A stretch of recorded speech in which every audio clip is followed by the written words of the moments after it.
A warm welcome to everyone and thanks for joining. My name is PK Raman and I will be a moderator on this panel. We have a very interesting topic titled IoT, a portal into human experience.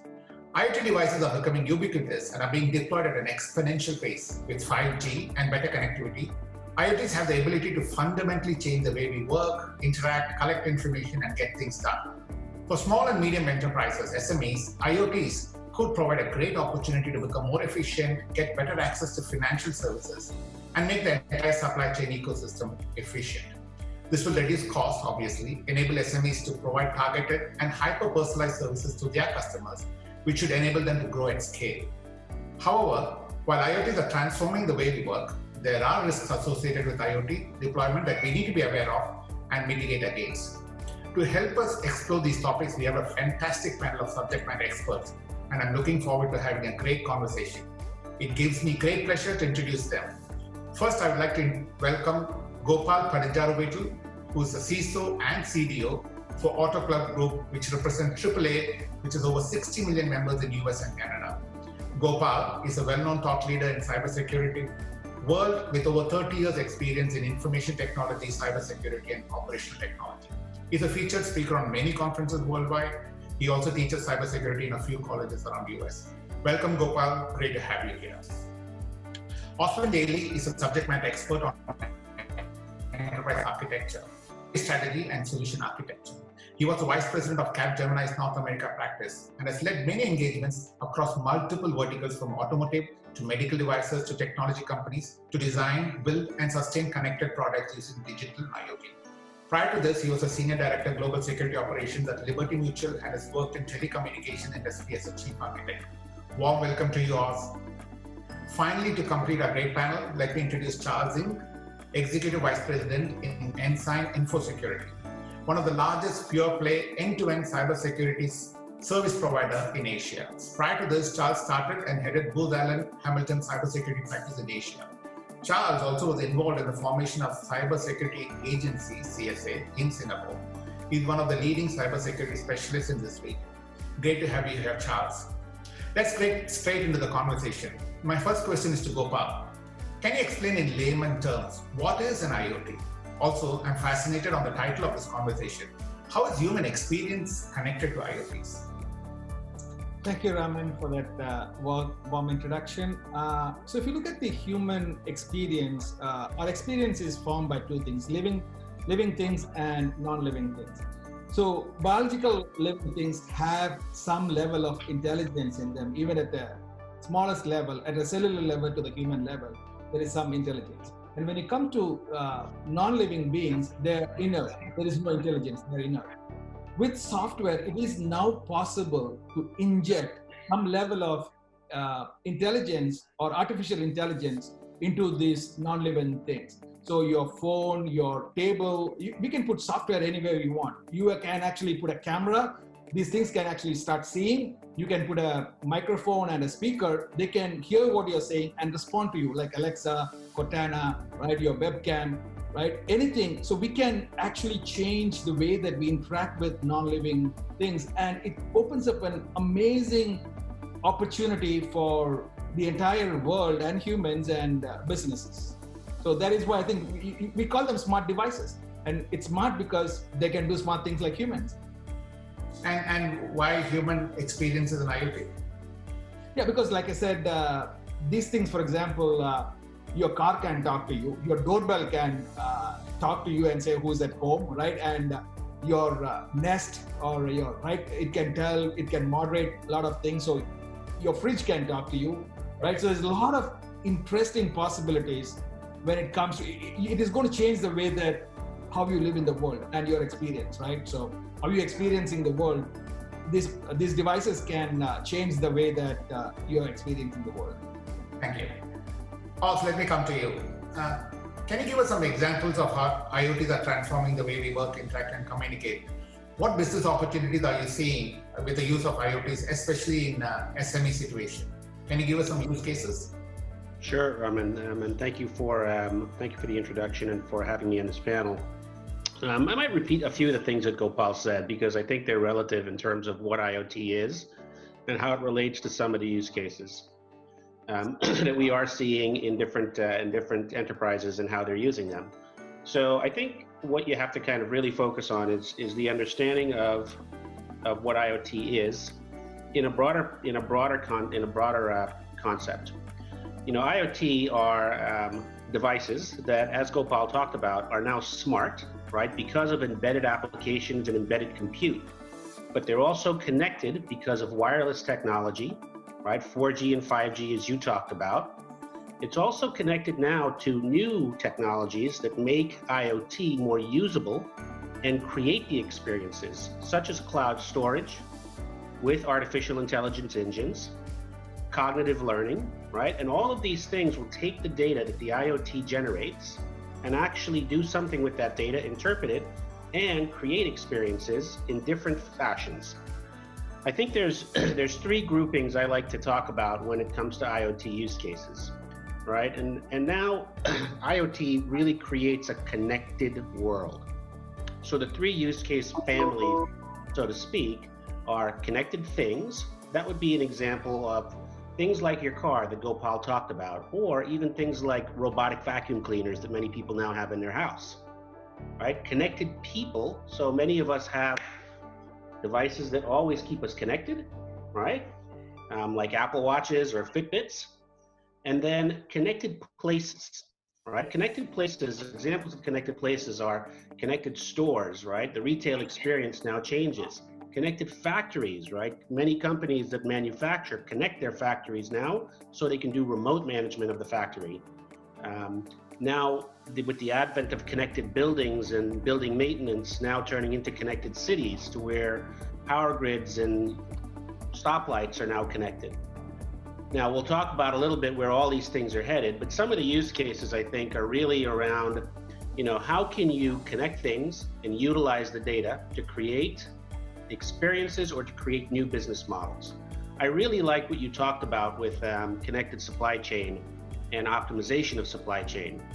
And one of the projects that we work on, or is with several different companies, is around connected supply chain and being able to get introspection into what happens to product in manufacturing and material that comes into the factories from a supply chain that companies typically don't have introspection into.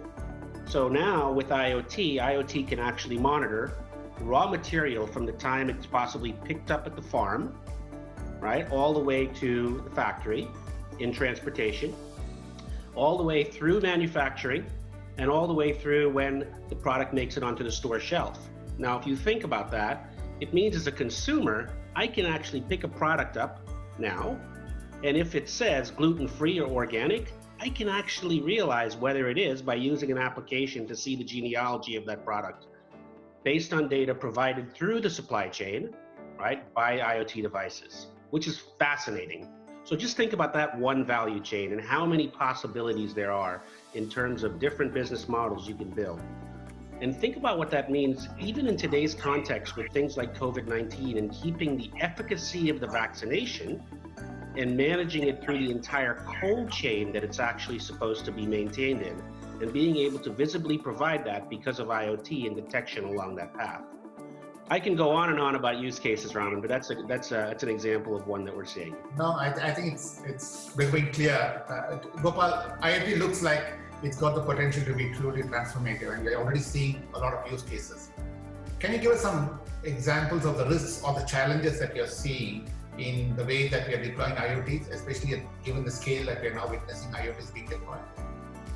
Yes, Raman. I think I'm going to talk about 5 areas of risks that we as subject matter experts see in the world. The first one is privacy.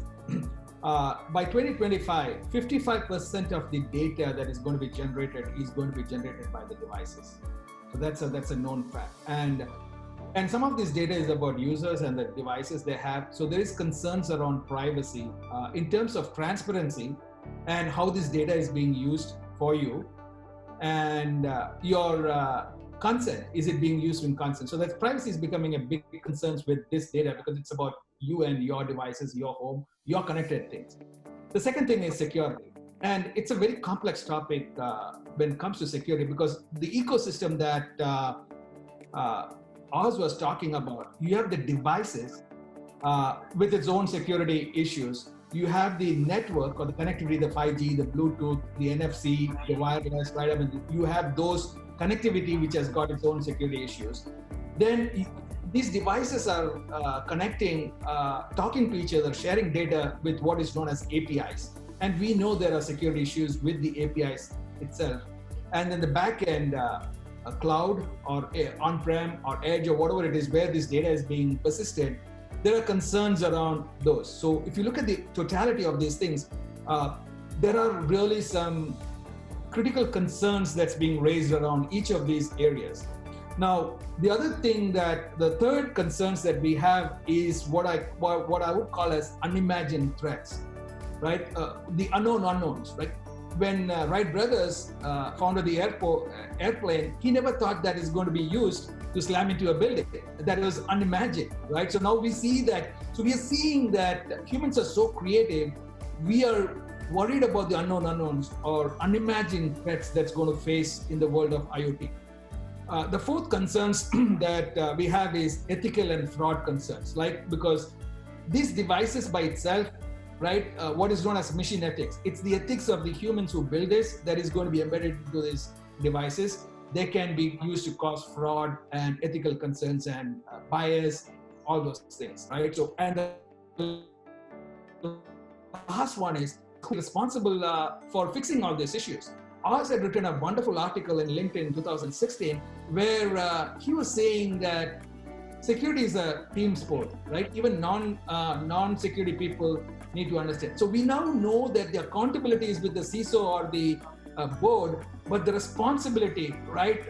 Oz had wonderfully written, many companies think that you hire a CISO, give them a budget, security is done, right? So we have to really figure out how the ecosystem can be protected and what is every single person's role in that ecosystem. That's something that we are figuring out as we go. Thank you, Gopal.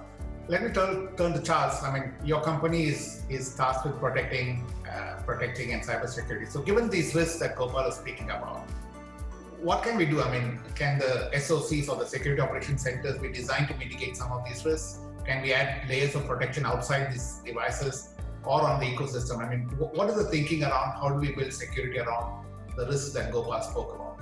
Thank you so much, Raman, and it's such a pleasure to be on the same panel as distinguished guests like Oz and Gopal again. It's amazing. I just go back to Gopal's point, just the sheer scale of IoT. I mean, we're going to move into IPv6 soon, and that means there's going to be more connected devices in this world than the number of sand on the seashore. So let's imagine on the scale alone. And then number two, all of them are connected to each other. Number three, there's no security embedded in the IoT devices. So we're doing a project today with, on healthcare, IoMT, called IO medical devices.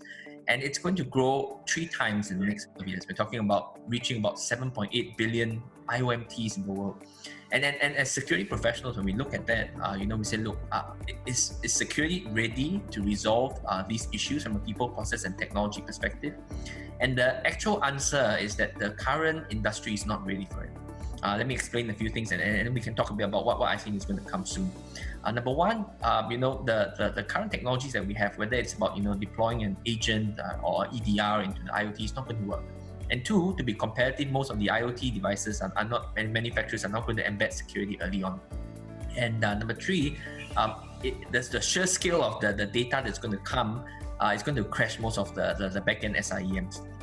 So in that future world, what are we seeing, and what do I think the industry is going to move towards? I think number one, there's a range of very nascent and very interesting sort of products that we are seeing in the market today, which are trying to look at sort of IoMT behaviors and trying to baseline those behaviors and then trying to find anomalies. Now that's very nascent, but I think that there's some promise to that. The second thing is it's very interesting because just last week Congress passed a law where IoTs are going to be sort of regulated, and that's going to come from NIST. And that means there's going to be growing sort of regulation, sort of specifications, reference architectures that's going to come in place soon. And I think that could change the way the industry begins to think about security. And the third thing is that, I think it's analytics. We're going to see a transformation in analytics in the next 5 years. And I hope that we'll see some of that in cyber as well. Thank you. Also, do you want to add a couple of more points from what you see in North America or Europe on the same thing? Absolutely, Raman, and I think it shares a lot in some of the things Charles has talked about. Right, I think one of the things, Gopal and I have known each other for a long time, so I'll reference back some of the things that we've worked on. That's pretty innovative in terms of how you do this. A lot of cybersecurity today, right, and practices that are in place to mitigate risk and so forth, are really in the IT space, right? And Gopal talked about this being a team sport. It's not just cybersecurity folks running around with firewalls and agents and antivirus software to kind of fix these things. It is a team sport. It has to start from design inception. However, in today's world with IoT devices and IoT use cases and that ecosystem that we talked about that makes up all the technological attack surface that exists, it's not controlled by IT anymore. It's now controlled by other groups who innovate and innovate at the speed that a company needs to work at to earn revenue. That's typically the engineering departments of companies. And right now what I see, right, is I see them struggling with how to figure out to be agile and how to get DevOps and all these things in place and adapt new technologies. And sometimes cybersecurity falls by the wayside, right, when it comes to these things. But that has to start in the design phase, right? One of the things I was referring to that Gopal and I used to work on was threat modeling. What that is, it means is that you have to start with understanding the thing that you're doing, the thing that you're building, and then how it can be misused, right? We talk about use cases, but there's also misuse cases. Those misuse cases actually are tied to the way the thing works and tied to the way the thing is exposed and can be misused for malicious purposes. And those are the things that would feed people like Charles to build the right use cases and monitor the right things, right? Now think about this. I'll use a real-time example or a real-world example. One of my clients makes agricultural vehicles, right? I talked about the genealogy of product from farm, and they're looking to put sensors, right, to actually see how the soil is, right, and combine that with weather data, right, so that farmers can get better intelligence on what crops to plant when, et cetera, et cetera. These are connected vehicles, part of a bigger ecosystem to supply that genealogy information to that supply chain of farm to table. But there's so many misuse cases that you could feed into that supply chain if you wanted to control it for monetary purposes. If you wanted to destroy crops, as an example. Now think about that. Yeah. Or if you wanted to inject things into crops, right, that actually change the way we behave as humans. All of those things are examples of misuse cases and have to be thought about up front. And the amount of data that Charles talked about that would crash SIMs is unimaginable when you talk about trying to manage end-to-end value chains, right, using IoT to optimize business operations, right? So I think the threat modeling is absolutely a key in the design phase with the engineering teams who build IoTs. Thank you. I think we have a couple of more minutes left, so I'm going to just ask an open question to each one of you. Take 30 seconds to paint a picture of the world 5 years from now. From your point of view, what would you like to see or what do you foresee in this world of IoT? First Gopal, and then Charles, and then finally Oswin. Yeah, I'm going to quote Melvin Cransworth. Technology is neither good nor bad, but it's also not neutral. I believe that the future of this world is going to be determined by 9 big corporations, 6 in the US and 3 in China, and what Amy Webb calls as the Big 9. Okay. Charles? I think it will get worse before it gets better, but the good point is that it will get better. And I think that, watching how the typical industry is moving at the moment, I think the right moves are being made by regulators, by the cybersecurity industry, but there's going to be a few challenges we have to overcome. Okay, and finally Oswin. PK, Raman, I think the things that I foresee are actually in the movies already. I love movies and I love TV, so I foresee that the world will be like what we see in Star Trek or the Jetsons, right? Advanced robotics, right? Artificial intelligence making decisions for us, and things like tricorders that can actually heal our bodies, right? Like Charles talked about with medical devices, advanced medical devices. connected cars, right? Live in ecosystems of connected and smart cities. I see a path clearly to all of those things and how they work, and being able to put technology that's already in place to make these things work. So that's what I see for the next 5, 10, 20 years. Very exciting. I wish we had more time to explore this subject, but I'd like to thank Gopal, Oz, and Charles for a very engaging conversation. I do appreciate your insights and hope we can meet again in future. Keep safe, and thank you once again. Lovely talking to you.